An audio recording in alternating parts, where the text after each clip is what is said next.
Então, João capítulo 3, versículo 5, diz assim: respondeu Jesus: digo-lhes a verdade, ninguém pode entrar no reino de Deus se não nascer da água e do Espírito. Amém? Hoje é muito bom. Nós vamos pensar um pouco a respeito do novo nascimento. E hoje, você, assim como eu, vai aprender, vai identificar o que não é um novo nascimento, o que é um novo nascimento e quais são os resultados que geram a partir do novo nascimento. Amém? Vou tentar ser o mais breve possível com os irmãos. Primeira verdade que eu trago para a igreja do Senhor nesse momento é que novo nascimento não é ter um profundo conhecimento bíblico. No versículo 10, diz assim: você é mestre em Israel e não entende essas coisas? Era Jesus falando para Nicodemos. Nicodemos era Nicodemos, meus irmãos, não era um mestre da matemática. Nicodemos não era um mestre das ciências exatas. Nicodemos não era um mestre da biologia. Nicodemos não era um mestre das humanas. Meus irmãos, Nicodemos era um mestre de Bíblia. Nicodemos era doutor em teologia. Nicodemos era mestre de teologia e Nicodemos também era membro do Sinédrio. Conhecer teologia, meus irmãos, não é o mesmo que ser salvo. Talvez você conheça muito de Bíblia. Talvez você seja um dos melhores teólogos da Rocinha, é fato. Mas conhecer teologia não é o mesmo que ser salvo. Ser professor da escola bíblica dominical não é o mesmo que ser salvo. Ser pastor, meu irmão, não é o mesmo que ser salvo. Talvez você conheça até pastores que não estão salvos ainda. Sabe, meus irmãos, Nicodemos tinha tudo isso. E assim mesmo, Nicodemos não estava salvo. Por isso, novo nascimento não é ter um profundo conhecimento bíblico. A segunda verdade é que novo nascimento não é ser uma pessoa religiosa. No versículo 1, vai dizer assim: havia um fariseu chamado Nicodemos, uma autoridade entre os judeus. Os fariseus, meus irmãos, eram o grupo mais zeloso da lei. Eles frequentavam as sinagogas. Os fariseus, eles oravam em praças públicas. Os fariseus, eles jejuavam. Eles também eram dizimistas. Então, não se engane, irmãos. Frequentar os cultos de quinta e domingo não quer dizer que você seja um salvo. Amém? Ser dizimista, acho que foi a Vânia que falou, não foi? Na profissão de fé. Isso não é requisito de salvação, irmão. Jejuar, orar também não. Nicodemos fazia tudo isso, mas lhe faltava algo.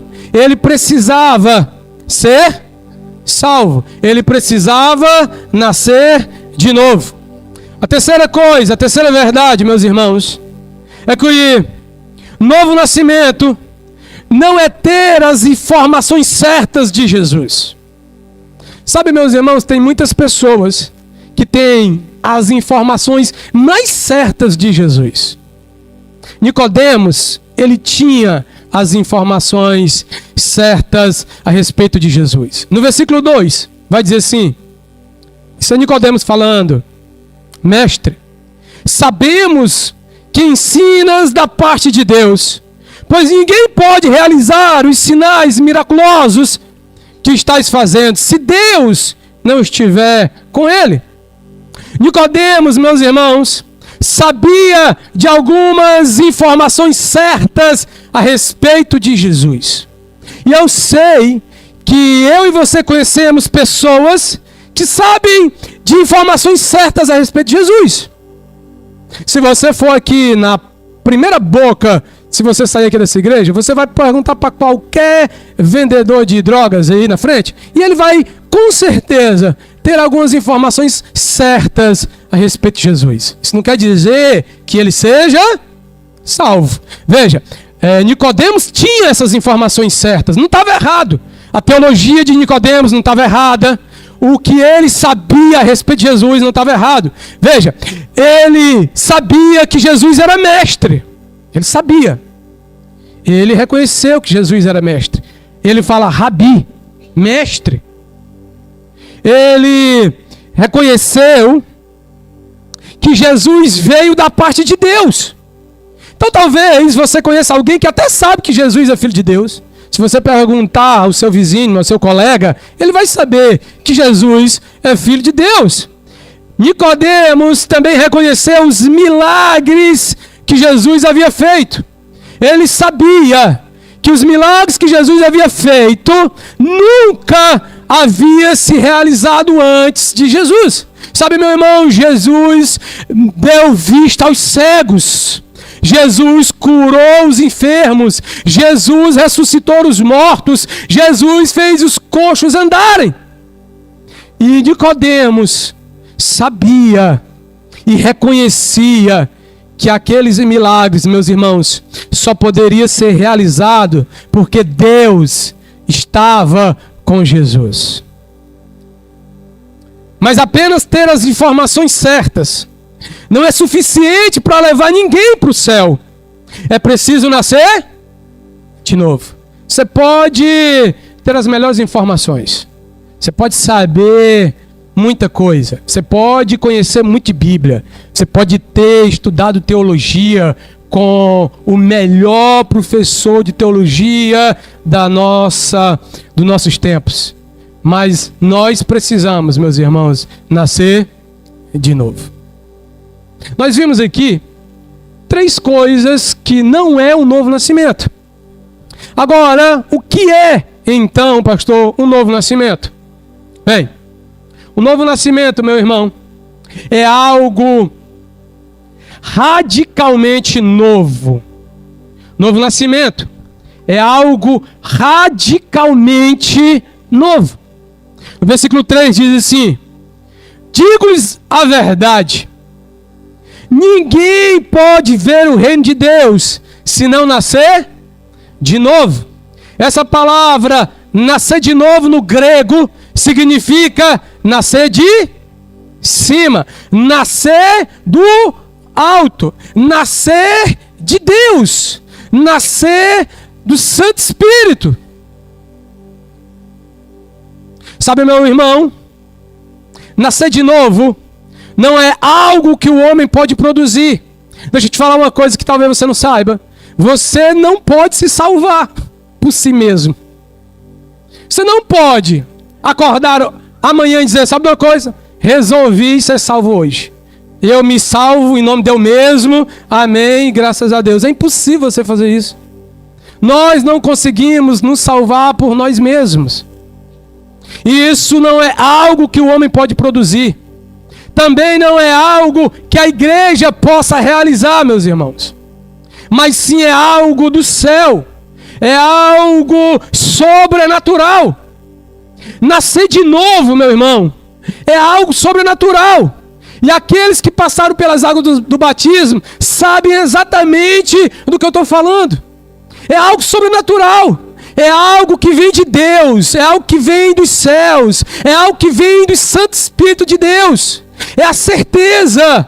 É algo que não pode nascer no nosso coração. É algo que nenhuma igreja pode realizar. Somente o Espírito Santo, a Bíblia diz que é o Espírito Santo de Deus que convence o homem do pecado, da justiça e do juízo, meu irmão. Nascer de novo é algo totalmente sobrenatural. A segunda coisa é que o novo nascimento, meus irmãos, é transformação realizada pelo Espírito Santo. O novo nascimento é uma transformação realizada pelo Espírito Santo. E aqueles que já passaram por essa experiência sabem exatamente daquilo que eu estou falando. Sabe, meus irmãos, ninguém nos muda. Você não consegue mudar, a não ser que o Espírito Santo de Deus toque no seu coração. Aí sim, aí o seu marido muda, aí a sua esposa muda, aí os seus filhos mudam, aí você muda. Porque o novo nascimento é transformação gerada, realizada pelo Espírito Santo de Deus. No versículo 5 vai dizer o seguinte: ninguém pode entrar no reino de Deus se não nascer da água e do Espírito. Jesus está falando, meu irmão, de arrependimento. Jesus está falando de purificação. Jesus está falando de algo que é realizado pelo Santo Espírito. Eu e você, meus irmãos, precisamos nos arrepender. Eu e você precisamos reconhecer que os nossos pecados nos afastam de Deus. Eu e você precisa reconhecer que os seus pecados te separam de Deus. Nós precisamos dessa transformação gerada tão somente pelo Espírito Santo. Nós precisamos dessa purificação gerada tão somente pelo agir do Santo Espírito de Deus. Eu sei, para aqueles que já passaram por essa experiência de nascer de novo, é algo sobrenatural. É o Espírito Santo de Deus que realmente nos transforma, meus irmãos. E eu sei que você conhece homens e mulheres que um dia foram cachaceiros, que um dia foram avarentos, que um dia não tiveram relacionamento com os filhos, nem com os pais, nem com o cônjuge. Mas um dia o Senhor salvou. O Espírito Santo de Deus habitou naquele coração. E aquele homem foi transformado. E muitos que olhavam para aquele homem que eu e você conhecemos, pode dizer, olha, mas ele mudou do dia para a noite. Ele mudou da água para o vinho. Sabe, meu irmão, não foi ele que mudou. Foi o Espírito Santo de Deus que trouxe transformação e mudança na vida daquele homem. A terceira verdade, meus irmãos, é que o novo nascimento é uma obra soberana do Espírito Santo. Isso aqui buga muitas mentes.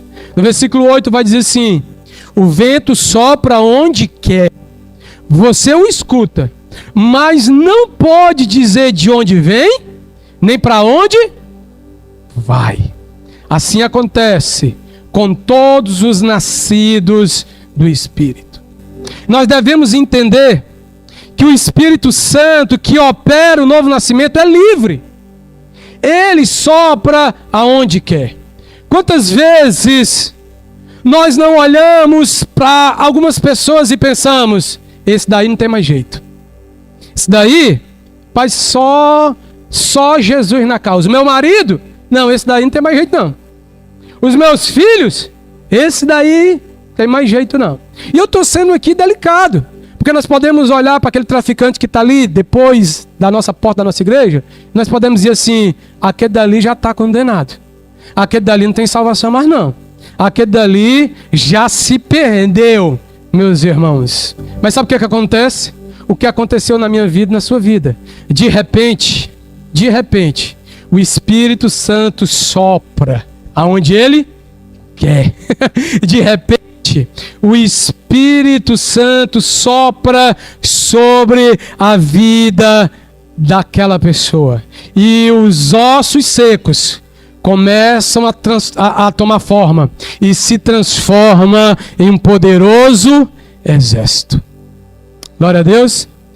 Meus irmãos, Saulo vivia perseguindo a igreja, mas de repente o Espírito Santo de Deus soprou sobre a vida de Saulo e ele se transforma em Paulo, o maior evangelista depois de Jesus, um dos maiores evangelistas depois de Jesus que nós temos nas Escrituras Sagradas. O vento sopra onde ele quer. E nós temos aqui Maria Madalena, que tinha uma vida que não agradava a Deus, mas o Espírito Santo de Deus alcança aquela mulher e ela se transforma numa das maiores evangelistas do seu tempo. Sabe, meu irmão, talvez você que me ouve nesse momento, você deve estar pensando, ou já passou pela sua cabeça, que você não tem mais jeito. Porque eu já pensei assim sobre mim.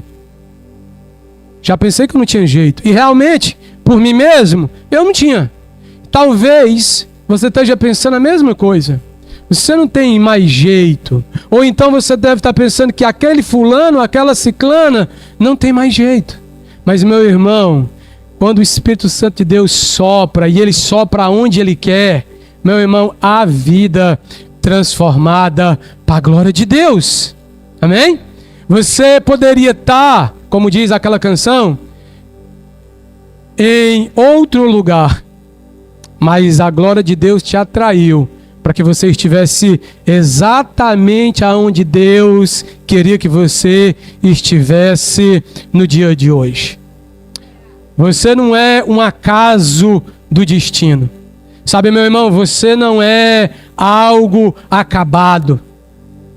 Deus tem um projeto na sua vida. Deus tem salvação para sua casa. Deus tem planos e sonhos para sua vida que você ainda não consegue nem imaginar, mas que no tempo oportuno Deus vai fazer a obra na sua vida. Amém? Nós vimos aqui o que não é um novo nascimento. Nós vimos o que é um novo nascimento e agora nós vamos ver quais são os resultados do novo nascimento. Os resultados de um novo nascimento, meu irmão, está no versículo 16. Nós não lemos, mas nós vamos ter a oportunidade de ler nesse exato momento. É o versículo mais conhecido das Escrituras Sagradas. João capítulo 3, versículo 16 diz assim: porque Deus tanto amou o mundo, que deu seu Filho unigênito, para que todo que nele crê não pereça, mas tenha vida eterna. Quais são os resultados de um novo nascimento, meu irmão? A vida eterna. Quando você crê em Jesus e tem um novo nascimento, você, meu irmão, é arrancado do inferno. Você, meu irmão, é arrancado da casa do valente. Você, meu irmão, não perecerá mais. Você não perecerá nunca mais. Por quê? Porque Deus tanto nos amou, que deu seu Filho unigênito, para que se nós crêssemos no sacrifício de Cristo, nós não pereceremos mais e nós temos a vida eterna. Que alegria, meus irmãos, é ter a certeza, a convicção no nosso coração que nós temos a vida eterna. Sabe, meus irmãos, muito tem se falado nos últimos dias. Nós temos visto que os sinais estão bem claros. E muitos estão com medo dos últimos dias, porque não têm a certeza da vida eterna. Muitos têm medo dos últimos dias, porque não sabem de fato para onde vai. Não sabe se vai para o purgatório, não sabe se vai para os campos junto com Abraão, não sabe se vai para o céu, não sabe se vai para o inferno. Por isso teme os últimos dias. Mas aquele que tem consciência da sua salvação, do sacrifício que Jesus fez na cruz do Calvário, não teme os últimos dias. Pelo contrário, o crente ele diz: Maranata, ora vem o Senhor Jesus. Deixa eu te falar uma coisa, meu irmão. Se você tiver um novo nascimento, e para aqueles que já passaram por essa experiência de ter um novo nascimento, tem nos garantido da parte de Deus a vida eterna. Amém? Nós temos garantido da parte de Deus a vida eterna. Nós sabemos para onde vamos. Nós não temos dúvidas para onde vamos. Nós temos a garantia da vida eterna. Sabe, meus irmãos, hoje nós precisamos aprender sobre novo nascimento. E novo nascimento, meu irmão, não é ter um profundo conhecimento bíblico. Você pode até ser mestre em teologia, mas isso não é novo nascimento. Novo nascimento também, meu irmão, não é ser uma pessoa religiosa. Você pode abrir e fechar a igreja. Isso não te dá garantia da vida eterna. Novo nascimento, meu irmão, não é ter as informações certas a respeito da pessoa de Jesus. Muitos têm, inclusive Nicodemos, mas não era salvo. Nicodemos não era salvo. Sabe, meus irmãos, um novo nascimento é para aqueles que entendem que é algo radical, que é algo vindo de Deus, é algo vindo do alto. Ninguém pode explicar a não ser o Espírito Santo de Deus. O novo nascimento, meu irmão, é uma transformação realizada pelo Espírito Santo de Deus. Aquele que é nascido de Deus tem a vida transformada. E a Bíblia diz, aquele que está em Cristo, nova criatura, o que é velho ficou para trás e tudo se faz novo. Uma transformação de vida, de fé em fé. O novo nascimento, meu irmão, também é uma obra soberana do Espírito Santo de Deus. Deus salva quem Ele quer, quando Ele quer e no dia que Ele quer. E talvez hoje seja o dia que você foi chamado para servir a Deus, meu irmão. Porque sem um novo nascimento, nós não podemos ser salvos. Entenda isso. Sem um novo nascimento, meu irmão, nós não podemos ser salvos. Pois a inclinação do nosso coração é sempre contrária à vontade de Deus. A nossa natureza é caída, pecaminosa. Você não pode se salvar por si mesmo. Você precisa nascer de novo. Porque se você não nascer de novo, você não pode ver o reino de Deus. Porque se você não nascer de novo, as coisas de Deus não vão te atrair. Porque se você não nascer de novo, as coisas de Deus é um tédio. Se você não aceitar o Senhor, se você não tiver a sua vida transformada, se você não passar pelo novo nascimento, o céu, meu irmão, não será agradável para ti. Porque lá no céu só o que vai ter vida santa, vida transformada, vai ter louvores, vai ter adoração. Então, meu irmão, nós precisamos nascer de novo.